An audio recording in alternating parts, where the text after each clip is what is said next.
usapan muna natin yung appointment ni Sonny Angara, outgoing senator, no?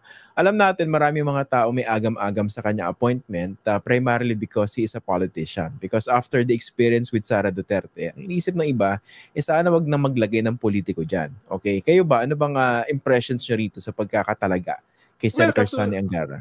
Katulad din ng sinabi mo, sana hindi politiko yung nilagay. Sana ang inilagay ay yung may karanasan sa edukasyon at nakikita yung problema at medyo naaaninag yung posibleng solusyon. Halimbawa, yung isang undersecretary dyan, si Tina Ocampo, galing sa UP. Magaling yan. No? So may karanasan na siya sa DepEd at walang bahid. Walang bahid ng kahit anong korupsyon. No?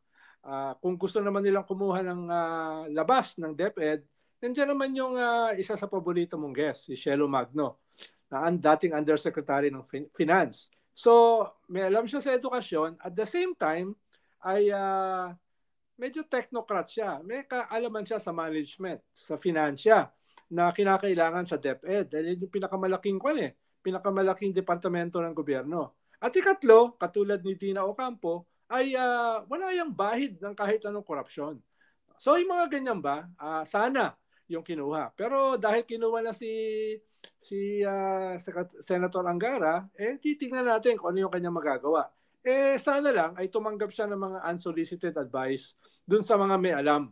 Hindi katulad nung pinalitan niya, parang sinolo. Sinolo yung intelligence at saka confidential fund. At sinolo yung pagpapatakbo ng DepEd na hindi man lang humingi ng tulong doon sa mga eksperto, yung may alam. No? At sana magsimula na magsalita si Senator Angara. Ano ba yung tingin niyang problema sa DepEd na medyo institutional, medyo systemic? At ikalawa, ano ba yung nakikita niyang mga solusyon at mga programa na pwede niyang gawin para i-improve yung ating napakababang PISA ratings, yung ating napakababa na napakataas na learning poverty rating sa World Bank, no, etc. etc. Yung basic education, yan yung nagpo-form ng ating populasyon eh. Diyan manggagaling yung ating susunod na salinlahi.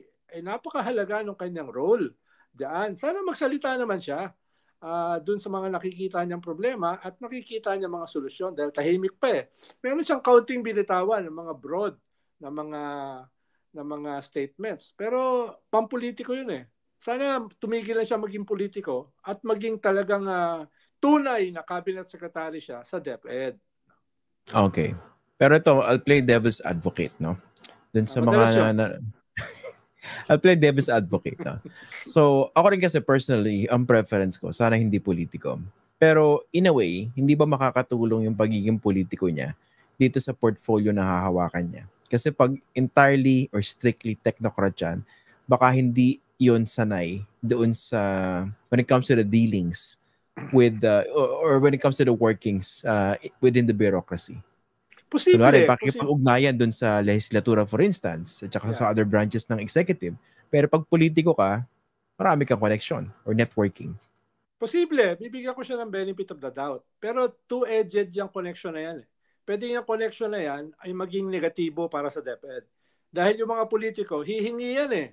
Hihingi yan ng mga proyekto, hihingi yan ng mga ipapasok ng mga guro, hihingi yan ng mga kung ano-ano para sa kanilang sariling interes. So nawawala ngayon yung ano ba talaga yung trajectory ng DepEd. Kung masyadong marami kang connection sa mga politiko. Alam mo naman yung mga politiko, hihingi yan ng kapalit eh.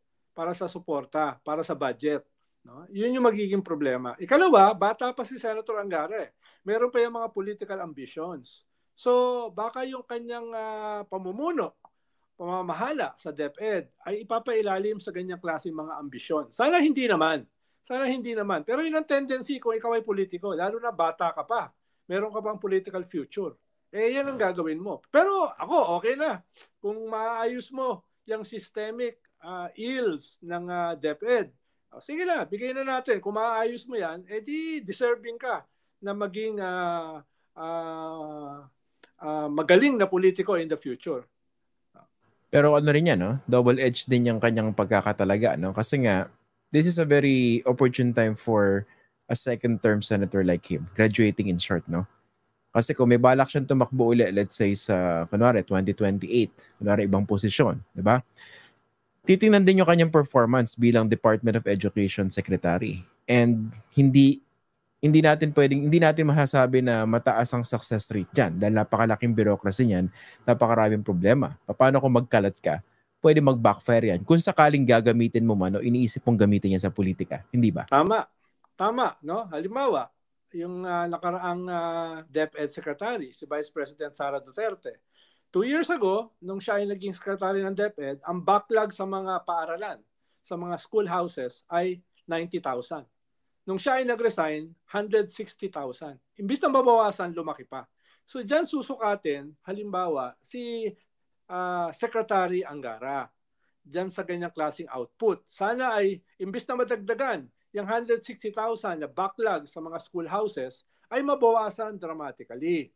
Baka pati ako bumoto sa kanya.